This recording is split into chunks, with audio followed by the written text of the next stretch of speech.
So sit tight because we're going to talk about a breakthrough for the market and for the company. You are talking about the very first EDC medium format.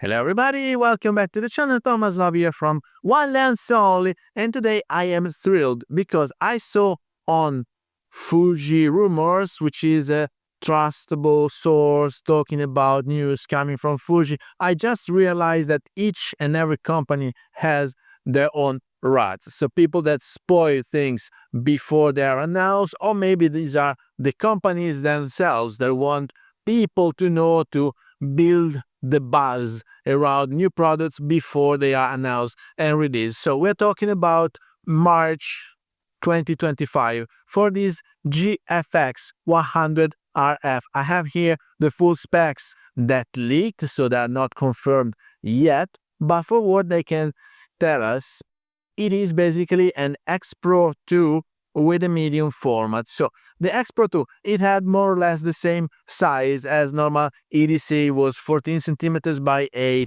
give or take. It had this kinda rangefinder, nobody really understood it. It could have been optical and or digital. And then it had, of course, the crop factor, while this one will be a fixed lens with a medium format. What does it mean? Medium format is the biggest sensor that you can have. So plenty of light coming in and to be gathered, ideally a better dynamic range compared to the equivalent full frame or crop factor. So I'm thinking about the X106 if you want to stay in Fuji. I'm thinking about the Leica Q2, Q3, or any other full frame with fixed lens if we think about Leica or the competitors. Even Sony had something back in the days. They are not doing it anymore, but this one will be a medium format with 100 megapixels. What does it mean? It means that it is very suitable for photography,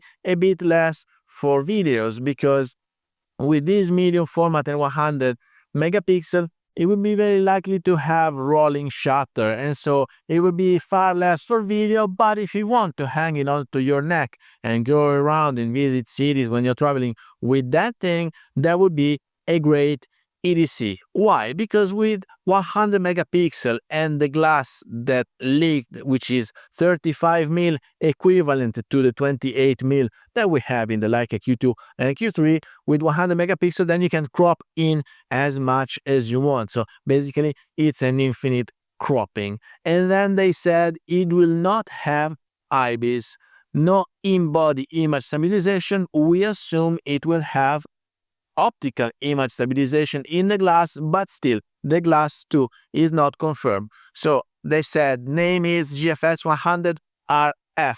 RF stands for rare find, maybe, because also the H100V and 6 went sold out for months. So rare find or rangefinder it might be, despite the only picture that leaked didn't show the second window needed for the rangefinder. So I only saw one EVF on the top left corner. It might be a rangefinder because RF, I don't know for what else it can stand for. Resolution, forward, future, whatever. It might be a rangefinder camera or kinda rangefinder, because Fuji, they didn't develop any rangefinder so far. And then it says GF 35 mil f4 lens. It has still to be confirmed if f4 in medium format, that means f3.2 full frame equivalent, or if f4 full frame equivalent. I think it's the first. So f4 in medium format, f3.2 full frame equivalent, which is fast enough. It will not give you that big of a separation, but with this big sensor, I'm really curious to try it out, because I used to go around with my EDC, with my Leica Q2, and nowadays I'm using the Sony A7C Mark II, which is more of a hybrid, not really for street photography, reporter style, running, gunning into the city, but this one is supposed to be a good camera. And so They said coming March 2025. They didn't confirm if the announcement or they will start shipping in March 2025. So stay tuned. It might be the best Christmas gift ever.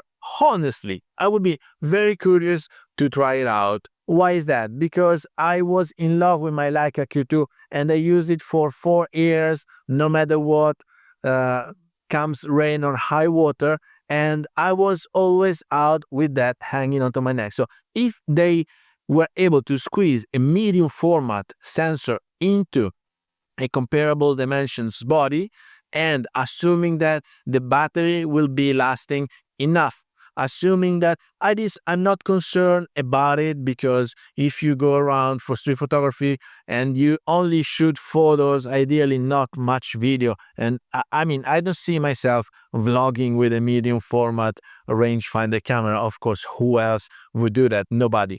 So this is more or less more photography oriented. And so if you are out there, street photography with daylight, with a bit of depth of field, and you will need to have quite fast shooting, so not so fast.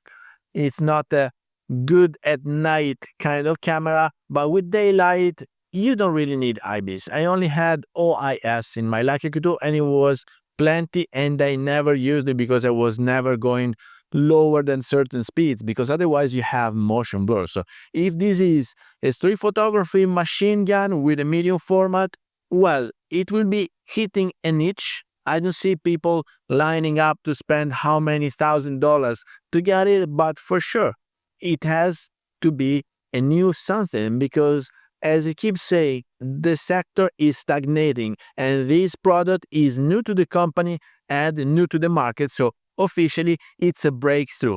Is it the start of a new era, or will it remain a niche? Only time will tell. So with that, I hope you got some value out of this video. If you did, please remember to like it, share it on social media, subscribe to the channel so you won't miss any videos to come, and I guess I will see you later. Thank you. Bye-bye.